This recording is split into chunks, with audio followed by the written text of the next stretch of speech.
Hello YouTube and welcome to another episode of the TechRadar Show. You remember me, I'm Hugh Langley, and this guy here, Mark Chaxfield, yep, Deputy Editor.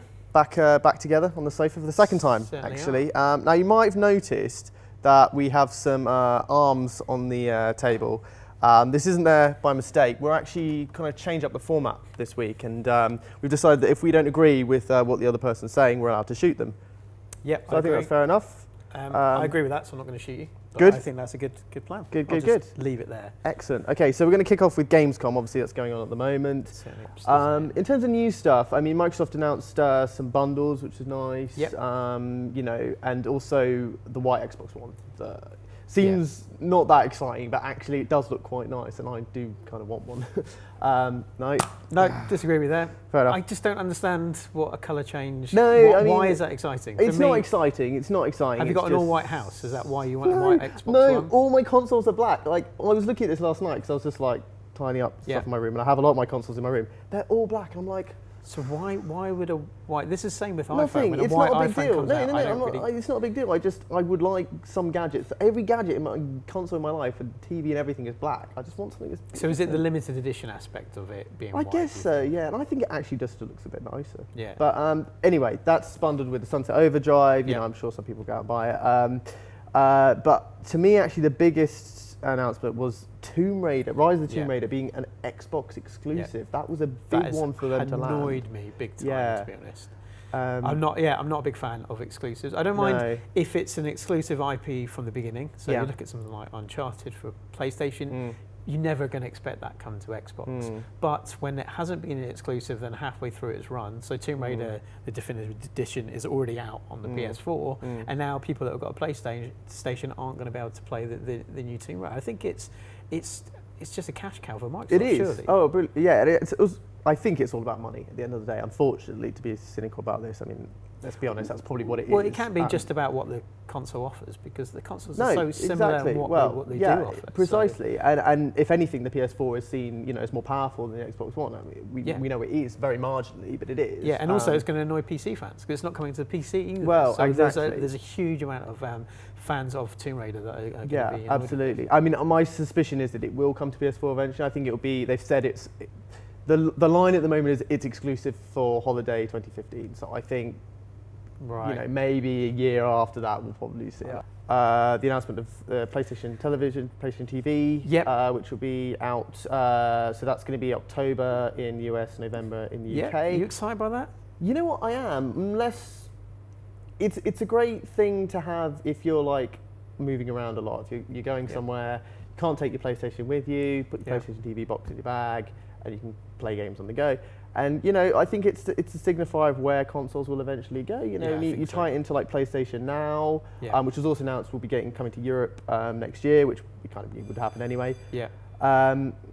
Then it's great. You know, then you can start to say, well, you know, this is what consoles are probably going to look like in the future. It's all going to be streaming over the internet. And none of the grunt power is going to be done in the box itself. It's going to be done on the server somewhere. So yeah, I'm excited, especially as it's probably going to be around about £100, $100. I think so. It's you know, affordable as well. So and what about their game sharing, the share play? What do you think about that? I think that's a really cool idea. I think a little bit of me felt like, oh, Microsoft announces a similar thing, everyone goes boo. Sony does it, everyone's like, yay. It's cool. It's a nice idea. You know, the idea that you can play with friends, they don't have to have the game, and you know, you can also sort of they said you can sort of do it like you're also handing the controller over for their turn. It's nice. It's a nice idea. It's a bit gimmicky though.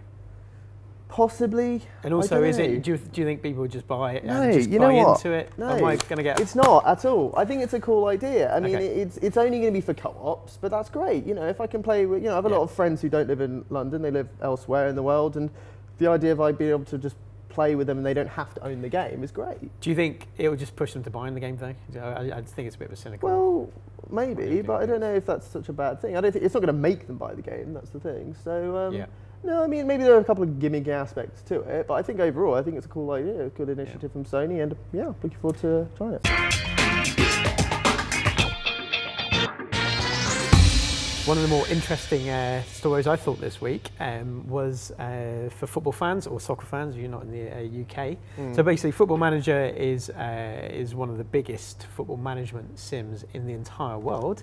And Sports Interactive have allowed the Premier League to start looking at their own database. So this essentially means that they can start recruiting players for teams through Football Manager. So it's almost gamifying the Premier League, which I think is really interesting. What do you think? Yeah, sounds good. That's good. Go sports. You're interested in sports, I guess. No, carry on, mate. Carry on. It's all good. So yeah, it's got one of the. So basically, Football Manager has about 1,600 scouts across the world. And these 1,600 scouts look at younger players, older players, players everywhere, and put all that data into the Football Manager game. A football management sim where in real life they're using it is an interesting idea.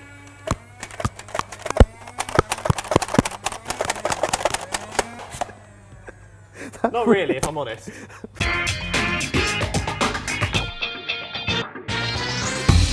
So there's been a bit of news that's got me quite excited this week because I've been following the iWatch news so closely ever since. A decade now? It probably? Feels like longer than that. I mean, I think it has actually been a good 3 years of rumours now. Yeah. And it feels like we may actually finally see it possibly next month. So John Gruber, well-known Apple blogger, man in the know, has made some offhand comment. He was taking a dig at the Moto 360. He made an offhand comment that we'll see the iWatch, Apple's wearable, next month. Yeah. He kind of backtracked on that a little bit and said, I was just making an offhand comment, but he says it will be next month or October.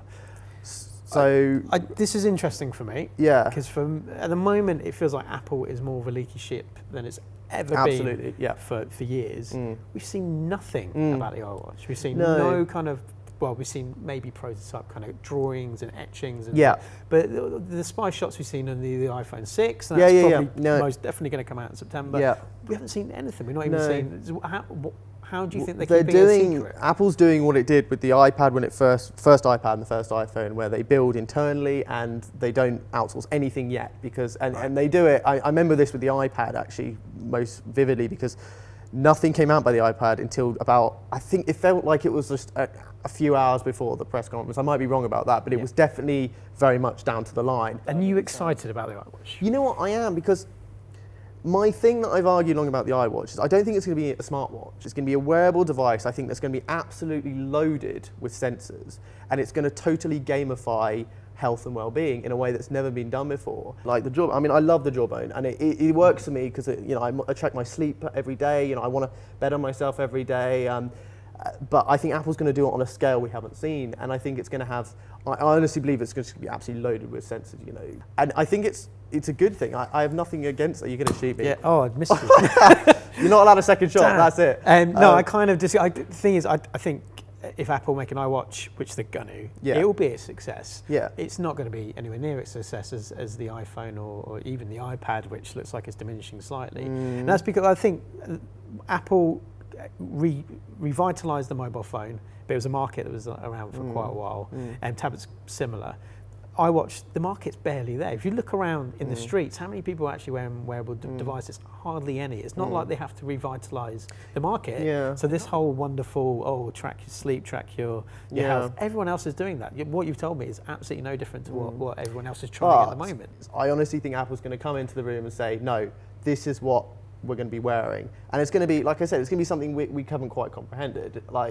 And yeah, it probably will sell well. No, it may not sell well as the iPhone or the iPad, but I genuinely think they've got something up their sleeve that no one has any idea about. Yeah. And I think that's the exciting thing for me here. I think they're going to come along and do what they did with the iPhone. Go, no, wearables should not be about anything like this. Jawbone, get out of here. Yeah. This is what it should be, and whatever it's called. I don't think it's going to be called the iWatch. I think it's going to be called something completely different. I have no idea. And I guess you're right in a way that some other manufacturers are trying that. So Samsung, the Gear Solo. Yes. So that's actually a watch on your wrist. So you don't actually need your watch. Sorry, on your wrist. What's that? Is that a watch? Is that a watch on your wrist? A phone on your wrist. Yeah. So essentially, it is the Dick Tracy phone. You don't need to hook it up and I have no idea why Samsung would want to do this. No. The whole talking to the wrist thing, from the start of this, I've always said it's not something people want to do. I don't think anyone actually wants to talk into their wrist. But then again, maybe that's what Apple will do the iWatch. But then this is what I guess Samsung are doing, are separating these categories again. Yeah. So you said that about the Gear, that it's one version of a wearable. Then you've got the Gear Fit, which is for fitness people. The Solo for people that don't want to have a phone with their watch and things like that. Is Samsung's way of basically which I think is the wrong way to do it. Okay. I think we need to roll all these things into one device, and I think that's what Apple will do, and I think that's why they'll get it right, because it's simplifying everything. It's what Apple does, it simplifies. And it needs to simplify the wearable into one device. Samsung is just doing its thing of throwing things at the wall and seeing what sticks.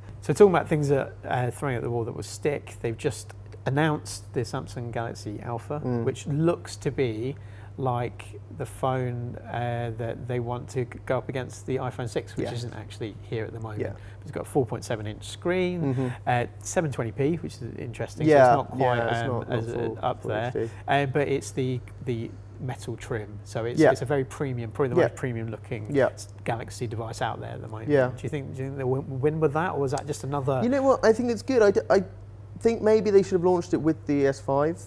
Or maybe even earlier in the S5. I think having the bigger phone and the smaller phone is obviously what we're expecting Apple to do that with the 4.7 and the 5.5 So inch. I guess they're hoping the 5, and then obviously their Note as well. So they're going to exactly. But like I said, I feel like they should have launched them together, but there you go. It looks nice. I think it's nice. I'm sure it will do well. I quite like the look of it myself. Seems to be more expensive, what we're hearing reports. Yeah, that's S5. That's I guess that's just the build quality, which is it's a shame it has to be more expensive, because I feel like it shouldn't be. But you feel like it should be the other way around, obviously. And it'll be interesting to see actually what Apple does, whether the 5.5 inch is more expensive. I assume it will be. I think Samsung's probably going to sell a few of these.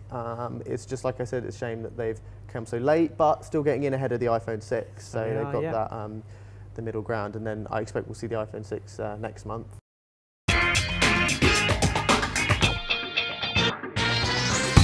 And that's the end of another TechRadar show. Sorry about the mindless violence, but thanks for watching. I'm not sorry, but let us know what you think in the comments below. What are your thoughts on this week's GamesCom?